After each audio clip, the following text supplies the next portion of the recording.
In the Zulu village, marriage was considered a bond for lifetimes. It had been a year since Kwame and Zahara got married, and on the surface, their life seemed perfect. Kwame was a great hunter, a loyal husband, and deeply in love with Zahara.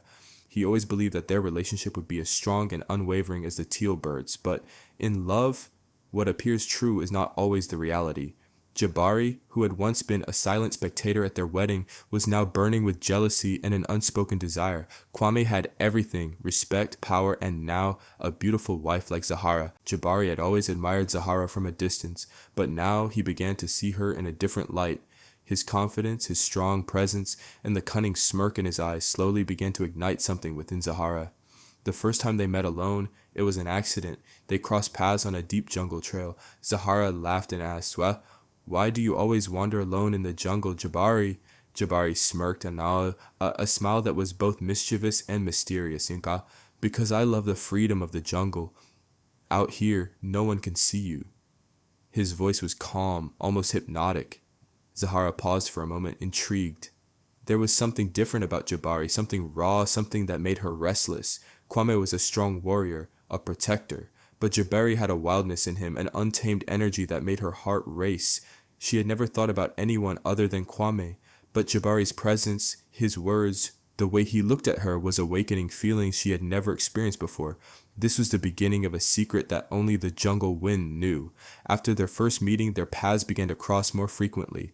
One day, Zahara went to fetch water from the river. Jabari was already there, his broad chest glistening with water droplets as he played in the stream. Zahara saw him, and for a brief moment her eyes froze. Jabari noticed her gaze and smirked. "Did you come here alone?" Zahara replied, "Why should I be afraid? This is my village." Jabari smiled again, a smile that sent a shiver through her body. From that day on, their secret meetings began. At first it was innocent conversations, a chance meeting on the jungle trail, stolen glances by the river, but slowly, those stolen moments turned into something deeper, something dangerous. Zahara knew what was happening was wrong, but whenever Jabari came close, her breath quickened, her heart pounded. One day in the dense forest, Jabari gently ran his fingers through her hair. A shiver ran down her spine. She stepped back, but Jabari didn't let her go. "You know it, don't you, that we both want this?" Jabari's voice was deep, filled with certainty. Zahara didn't answer, neither she just closed her eyes. And that day, for the first time, she betrayed Kwame.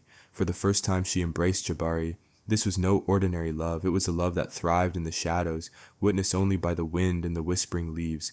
But this affair was not just a fleeting mistake. For 5 years, every month, at the same hidden place in the jungle, Jabari and Zahara met in secret. They knew the risk, but the forbidden desire was stronger than fear. And Kwame, he was blind to this betrayal. He believed his marriage was a perfect love story, but how long can the truth stay hidden?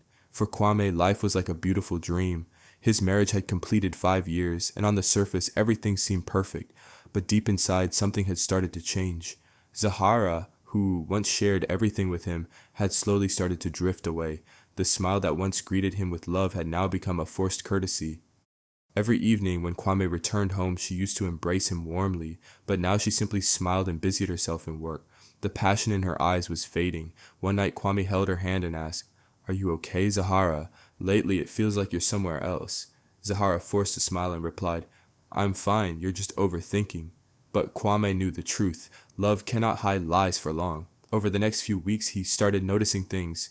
Jabari and Zahara's bond had become too comfortable, too familiar. Zahara always praised Jabari, laughed at his every joke, and lingered in his gaze a little too long. If it had been any other man, Kwame wouldn't have cared.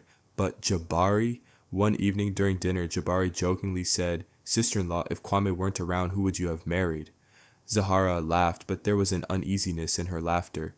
She looked down and said softly, "If things had been different, maybe everything would have changed." Kwame felt a sharp pain in his chest. He still told himself that maybe he was overthinking, but the truth was already starting to unfold. One day, Kwame went to see the oldest shaman of the village, Mukulu. Mukulu was the wisest man in the Zulu tribe, a man who had been reading the fate of people for the last 70 years. Kwame sat before him and said, "Something feels wrong, Mukulu. My wife feels distant. I don't know if it's just in my mind or if something is truly changing." Mukulu gazed at him with his deep, knowing eyes. He took a long breath before saying, "Son, when the teal birds leave a place, Love does not remain there. Kwame frowned in confusion. What do you mean? Mukulu raised his hand and pointed toward the lake, the same lake where, 5 years ago, the teal birds had blessed Kwame and Zahara's wedding. But today, not a single teal bird was there. Nature always speaks the truth, Kwame. Teal birds are a symbol of trust. If there is betrayal, they leave that place. A strange silence settled over Kwame. Inside, he felt something break. His mind told him this could all be a coincidence, but now his heart whispered that the truth was something else. That night, Kwame sat alone by the lake. The water was still, the jungle eerily quiet. His thoughts churned like a storm. If my love is true, then the truth will reveal itself to me. His doubts had turned into a search for the truth, but the question remained, was he ready to face it?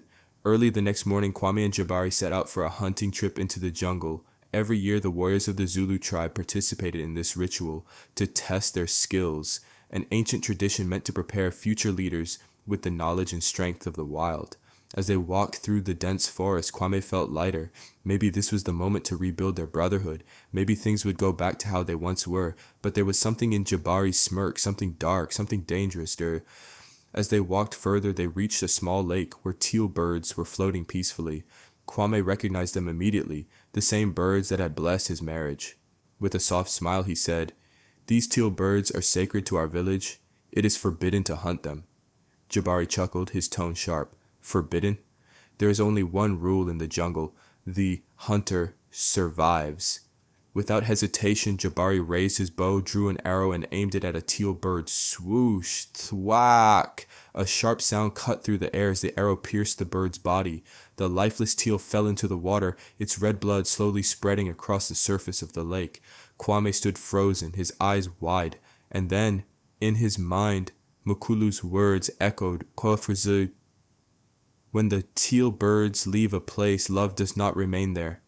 Jabari picked up the dead bird with a smirk. It was just a bird, Kwame. Don't take it so seriously. But Kwame felt something inside him tremble. A strange fear crept into his chest, like a dark omen settling over his fate. They returned to the village, but Kwame's heart remained at that lake. That night he had strange dreams. He saw a dark forest, a man and a woman meeting in secret. The man laughed and the woman melted into his embrace, but just as Kwame tried to see their faces, the teal bird's feathers scattered into the wind. He woke up with a jolt, his heart racing. What was that? A dream or a warning? His doubt was no longer just doubt. It had turned into a terrifying reality waiting to be uncovered, and now Kwame was ready to find the truth. That night the air was cool, and the moon hung in the sky in its incomplete form. Kwame silently followed Zahara, his footsteps hidden in the shadows. Something inside him felt restless, uneasy. Zahara always went to sleep at the same time every night, but today she had quietly slipped out of their hut. Her footsteps were light on the dry leaves, unaware that Kwame was following her, like a silent shadow in the night. She walked toward a hidden part of the jungle, a place only she and one other person knew. Kwame's heart pounded against his ribs. Then from the darkness a figure stepped forward. Jabari! Kwame hid behind a tree, his hands shaking with rage. Zahara and Jabari stood face to face as if this meeting was nothing new. Then Zahara stepped closer, and Jabari pulled her into his arms. Kwame's eyes froze. His greatest enemy, his own brother, the love of his life, his own wife, and the sacred bond he thought would last forever. Everything was falling apart before his very eyes. Jabari ran his fingers through Zahara's hair, tilting her face up as he pressed his lips against her skin. Zahara sighed and leaned into him, her arms tightening around him. Kwame stood motionless, his blood boiled, his hands ached to tear them apart, but his feet wouldn't move, as if heavy stones had been tied to them. Then Zahara whispered, "Don't you think we should finally tell Kwame the truth?" Jabari let out a soft chuckle, a laugh dripping with cruelty. "Why? As long as he doesn't see it himself, to him we're still the perfect husband and wife." His words tore Kwame's heart from his chest. The woman he loved more than life itself, the woman who had vowed loyalty to him, was mocking him. Kwame stepped back quietly and turned away. Without making a sound, he began walking back to the village. That night felt longer than any night he had ever lived. He sat alone in his hut, staring at the ceiling. Inside him, a fire was burning, but it didn't let him cry. What should he do? Kill Jabari? Abandon Zahara? Or bring the truth before the entire village? One thing was clear. That night, Kwame did not sleep. His love had died. His loyalty had been shattered. And now, a decision had to be made. At the center of the Zulu village, a large open ground had been prepared for judgment. The entire tribe had gathered, their eyes filled with curiosity and unease. Today, a great sin was to be judged. In the middle of the assembly, the Zulu elders sat on their wooden thrones, their faces grave and thoughtful. Before them stood Kwame, Zahara, and Jabari. Kwame's eyes were bloodshot, but his heart was steady and unshaken. He had spent the entire night thinking this truth could not be hidden. Zahara stood with her head lowered, her breath uneven, a nervous tremble in her hands. Jabari, as always, wore a smirk, as if none of this mattered to him. Elder Mukulu's deep voice cut through the silence. Kwame, why have you summoned us here? What justice do you seek? Kwame took a deep breath and spoke his truth. In front of the whole village, he described how he had followed Zahara, how he had seen her meet Jabari in secret, how he had watched them embrace. He recounted every detail, every betrayal, every broken promise. The village was silent. Only Kwame's voice carried through the air, narrating the pain he had witnessed with his own eyes. Elder Mukulu turned to Zahara. Is this true? Zahara's body tensed. She looked at Jabari, seeking some form of help, some escape. Her voice quivered. No, I was only seeking his help. Nothing more great. Jabari took a step forward, his smile still unshaken. Elders, Kwame is mistaken. Zahara and I are only friends. This is nothing but his jealousy speaking. Kwame remained silent. Then, without a word, he opened his fist and placed a small wooden carving on the ground. A figurine, one that Jabari had carved for Zahara, found at their secret meeting place in the jungle. The expressions of the elders changed. There was no more doubt. A heavy silence spread through the village. Then Elder Muklu's voice rang out in final judgment. Jabari has betrayed a fellow hunter. Zahara has broken the sacred vow of a wife. This is a sin, and it must be punished. Zahara's face turned pale as she gasped, her whole body trembling. No, please, don't do this, she whispered, her voice breaking.